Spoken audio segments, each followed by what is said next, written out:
Alpha generation के बच्चों का जीवन खतरे में है।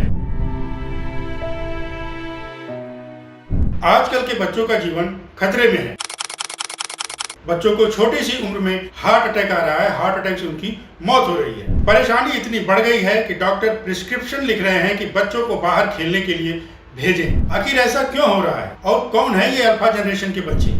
तो वो बच्चे जो 2010 और 2025 के बीच में पैदा हुए हैं उन्हें जनरेशन अल्फा के बच्चे कहा जाता है। मतलब इनकी उम्र इस समय मैक्सिमम 15 साल तक हो सकती है। लेकिन एक चीज जो इन सब बच्चों में कॉमन है वो ये है कि इस जनरेशन के बच्चे सबसे ज्यादा डिप्रेस्ड बच्चे हैं।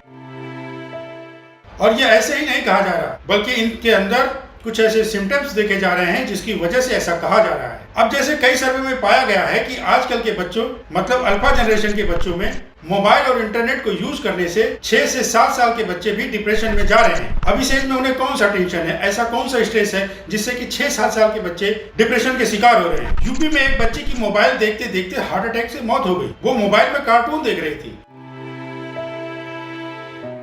और ऐसी कई सारी खबरें सामने आती रहती। आप सोच सकते हैं कि मोबाइल देखने से या मोबाइल में कार्टून देखने से किसी बच्चे की मौत कैसे हो सकती है।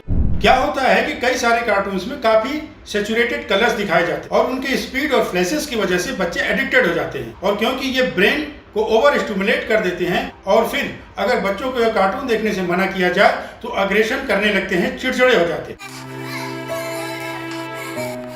इसको समझने के लिए काफी इंटरेस्टिंग एक्सपेरिमेंट किया गया जहां 10 चूहों को कंटिन्यूसली एक साथ काफी सारे अलग अलग साउंड सुनाए गए और उस साउंड के साथ ही अलग अलग ब्राइट कलर की फ्लैशेस लाइट दिखाई गई। और ये एक्सपेरिमेंट 42 दिनों तक चला। इसके बाद जब उन चूहों पर स्टडी किया गया तो पाया गया कि ब्रेन का एक हिस्सा ओवर स्टिमुलेट था, मतलब लगातार एक्टिव था, पर दिमाग का वो हिस्सा जो कि क्रिटिकल थिंकिंग, डिसीजन मेकिंग जैसे कामों के लिए यूज होता है वो बिल्कुल ही एक्टिव नहीं था।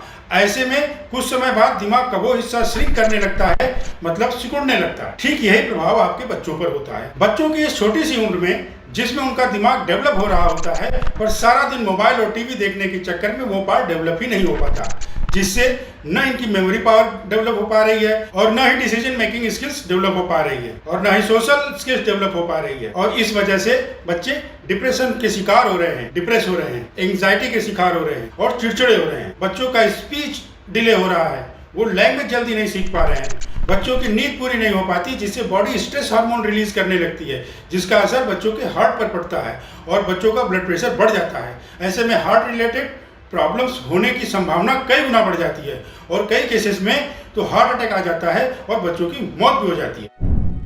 कुछ बच्चों को तो अगर कार्टून देखने से मना किया जाए तो वो खुद को मारने पिटने लगते हैं जैसे कि कोई ड्रग एडिक्ट करता हो। और ये सारे सिम्टम्स आप उन सभी बच्चों में पाएंगे जो ज्यादातर शॉर्ट कंटेंट देखते हैं या फिर कुछ फास्ट मूविंग फ्लैशेस वाले कार्टून देखते हैं। एक स्टडी में पाया गया है कि अल्फा जनरेशन का एक छोटा बच्चा एक दिन में 3 घंटे से भी ज्यादा शॉर्ट कंटेंट देखने में बिताता है। 2023 की बात है। पेरेंट्स ये कंप्लेन कर रहे थे कि उनके बच्चों का ब्रेन डेवलपमेंट रुक गया है या स्लो हो गया है। दुनिया भर के टीचर्स अब फ्रस्ट्रेट होकर के जॉब छोड़ने लगे हैं। इन टीचर्स का कहना है कि 5th स्टैंडर्ड का बच्चा जो कि मोबाइल एडिक्टेड नहीं है 7th स्टैंडर्ड के बच्चों से जो कि मोबाइल एडिक्टेड है से अच्छी पढ़ाई कर रहा है।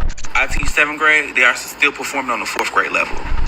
एक बच्चे से जब ये पूछा गया कि दूध किससे मिलता है तो उसने कहा फोन से। इन बच्चों को स्पेलिंग नहीं आती, मैथ्स नहीं आ रहा है, क्लास में टीचर से भी बदतमीजी करने लगे। अब इतने सारे प्रॉब्लम्स की बात हो रही है तो सोल्यूशन की बात भी हो जानी चाहिए। तो इसका क्या सोल्यूशन हो सकता है? सोल्यूशन बताने से पहले एक फेमस एक्सपेरिमेंट के बारे में बात कर लेते हैं जिसको कहते हैं मार्शमेलो एक्सपेरिमेंट। इस एक्सपेरिमेंट में कई सारे बच्चों को अलग अलग कमरे में मार्शमेलो के साथ छोड़ दिया जाता है और कहा जाता है कि जब तक वो वापस ना आए तब तक अगर आप इसे नहीं खाते हैं तो आपको एक और मार्शमेलो मिलेगा। अब जिसको मार्शमेलो नहीं पता इसकी जगह रसगुल्ला रख ले या अपनी कोई फेवरेट मिठाई रख लीजिएगा। तो कुछ बच्चों ने धैर्य रखा, नहीं खाया और कुछ बच्चों ने खा लिया। इसके बाद उन्हें घर जाने दिया गया और एक्सपेरिमेंट अगले 40 सालों तक उन पर चलता रहा और ये देखा गया कि जिन बच्चों ने मार्शमेलो नहीं खाया वो अपनी लाइफ में सक्सेसफुल हुए और जिन्होंने मार्शमेलो खा लिया वो काफी परेशान रहे।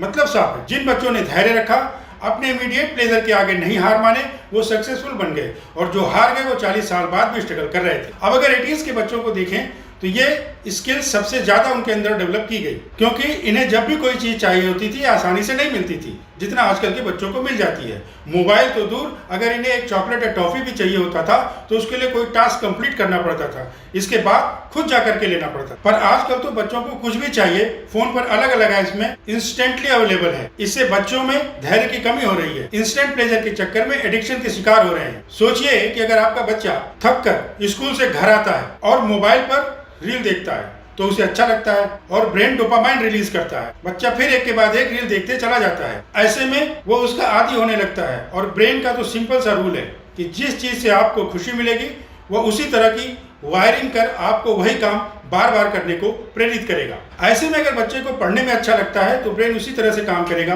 खेलने में अच्छा लगता है तो ब्रेन उसी तरह से काम करेगा।